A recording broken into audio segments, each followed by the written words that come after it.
teman-teman, apa kabar? Ketemu lagi kita di bersama WhatsApp Indonesia. Sekarang saya bersama Pak Handi Wijaya. Ya, selamat siang, kabar? Pak Gatot. Ya. Juga teman-teman. Ya, Pak Handi Wijaya. Dimanapun Anda berada. Ya. Pak Handi Wijaya adalah dari konsultan audio dan desainer ya, dari PT ESSI ya. Nah, ya. ya. Okay. Kali ini Pak Gatot tidak lupa, biasanya salah sebut. Ya, bersama Pak Handi, kami mau ajak teman-teman untuk mari kita melihat kepada bagaimana sih sebuah pola pantulan dalam sebuah ruangan audio. Suara dari speaker itu mengalami 3 perlakuan. Ada yang memantul, ada yang direct, dan ada yang diserap dan dihabiskan ya. Dihabiskan ya Pak ya? Diserap. Diserap, ya, dihabiskan. diserap Nah, ya. bersama Pak Andi yang akan mempresentasikan pola-pola pantulan itu melalui sebuah program bernama IS ya, EASA. Pak Andi, Ya.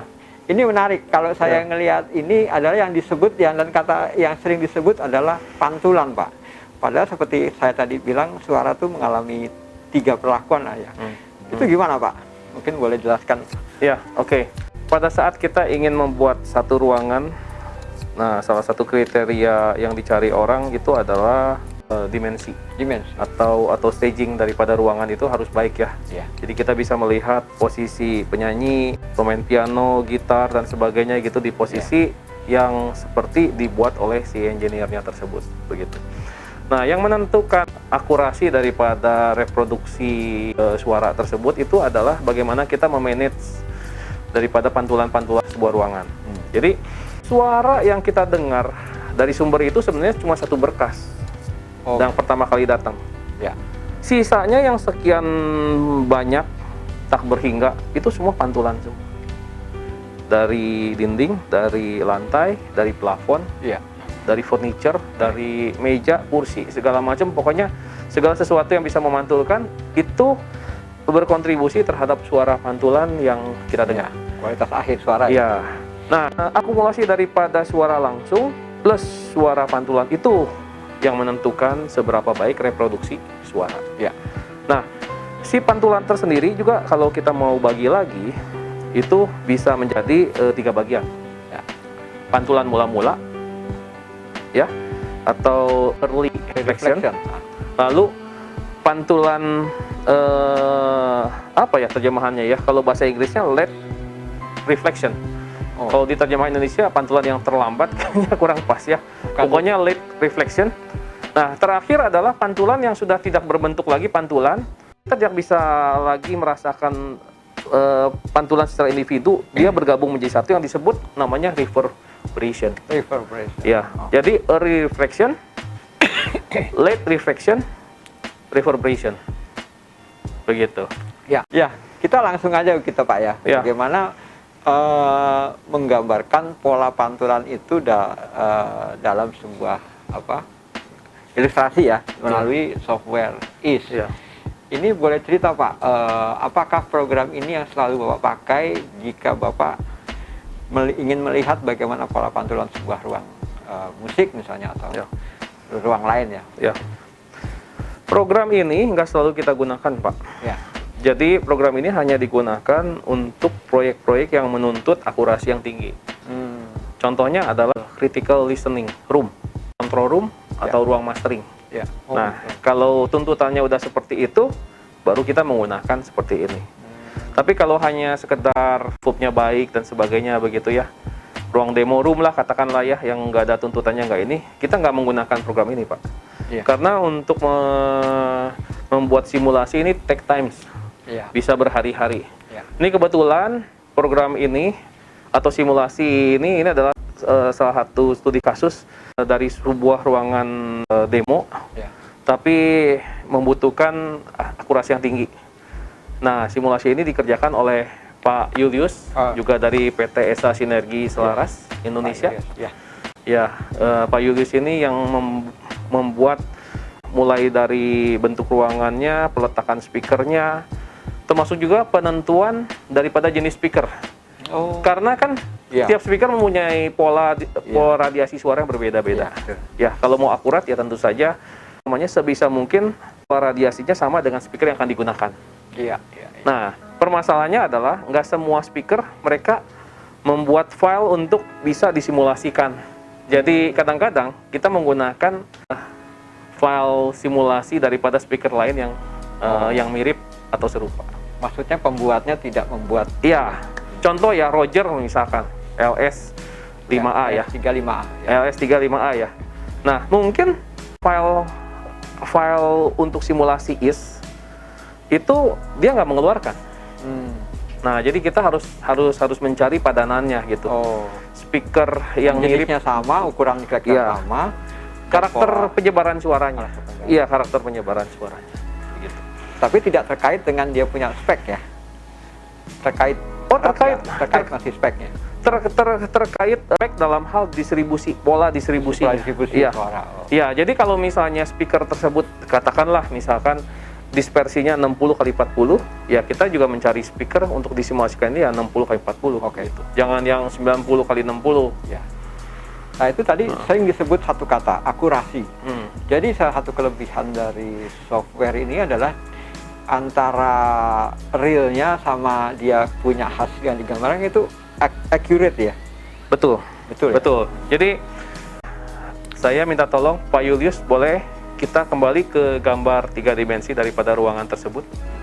Nah, jadi ini adalah sebuah ruang critical listening room. Ya. Berukuran kurang lebih 4 meter kali 7,8, tingginya 3 meter. Ya. Ya. Nah, kami hanya membagi dinding baik dinding, lantai maupun plafon itu ke dalam grid-grid ya. Nah, grid-grid ini adalah untuk memudahkan kita melokalisasi mana pantulan yang memang kita harus treatment, mana yang harus kita serap, mana yang harus kita diffuse, begitu. Ya. Ini kalau kurang jelas ya, ini teman-teman, ini posisi seat duduk. Ya, ini kursi. Nah, sorry Pak. Ini speaker. Ya. Nah, ini ada garis biru muda. Itu adalah berkas suara langsung, direct sound. Oh, direct. Ya. Nah, dalam hal ini kita melakukan simulasi menggunakan hanya 11 speaker. Satu speaker. Jadi kita tidak melakukan simulasi 2 speaker karena ini simetris. Ya, oke. Pak Julius, boleh minta tolong untuk diperlihatkan gambar tampak denah dan tampak samping. Nah, jadi ini adalah gambar tampak denah. Ya. Dimana ini kursi posisi pendengar, ini adalah speaker yang dimana kita arahkan 30 derajat ya. Jadi tegak lurus dia. Jadi kita lihat bahwa speaker ini kita arahkan tepat ke kepala si pendengar. Ya. Sweet spot ya. Dan jadi kita asumsikan sweet spotnya adalah di sini. Ini adalah posisi telinga. Ini adalah ketinggian daripada Twitter. Daripada si speaker ya. Nah, sedangkan ini adalah tampak depan. Tampak depan ya, kita melihat kurang lebih posisinya seperti ini. Pertama adalah kita tidak melakukan treatment apapun. Jadi ruangan ini kita sebut bare. Artinya semua dindingnya itu tembok, lantainya itu keras ya, granit. Misal bagian atasnya itu adalah plafon, misalkan ya, plafon yang sering kita jumpai ya, plafon gypsum. Nah, jadi asumsinya adalah seperti itu. Ruang telanjang. Ya. Nah, kita mau melihat pantulan-pantulan yang terjadi dalam range waktu kurang lebih 100 milisecond ya, Pak Julius ya. Ya. Lalu kita mengecek pantulan sampai orde ketiga. Nah, artinya orde ketiga tuh begini ya. Kalau orde ke-1 itu adalah ini katakan speaker, Pak Gatot pendengar ya. Orde ke-1 adalah suara dari speaker mantul sekali ke dinding lalu ke Pak Gatot. Itu disebutnya orde ke-1. Jadi orde ke-1 adalah ada pantulan yang dari dinding atau yang dari lantai atau yang dari plafon. First reflection? Bukan, itu orde ke-1. Orde. Kita sebutnya orde ke-1 ya. Lalu misalnya dinding belakang. Ini orde 1. Ya. Nah, kalau orde yang kedua itu pantulannya 2 kali. Contoh misalkan dari speaker ke dinding sini, ke belakang, terus balik lagi ke Pak Gatot. Nah, itu disebutnya adalah orde kedua. Nah, kalau orde ketiga adalah 3 kali pantul. Orde 4 kali pantul dan seterusnya. Nah, berhubung makin banyak orde pantulan yang kita masukkan akan menyebabkan waktu simulasi makin lama, kita membatasi cukup sampai pantulan ketiga. Pantulan ketiga ya. Nah, hasilnya adalah, silakan Pak Julius untuk ditampilkan.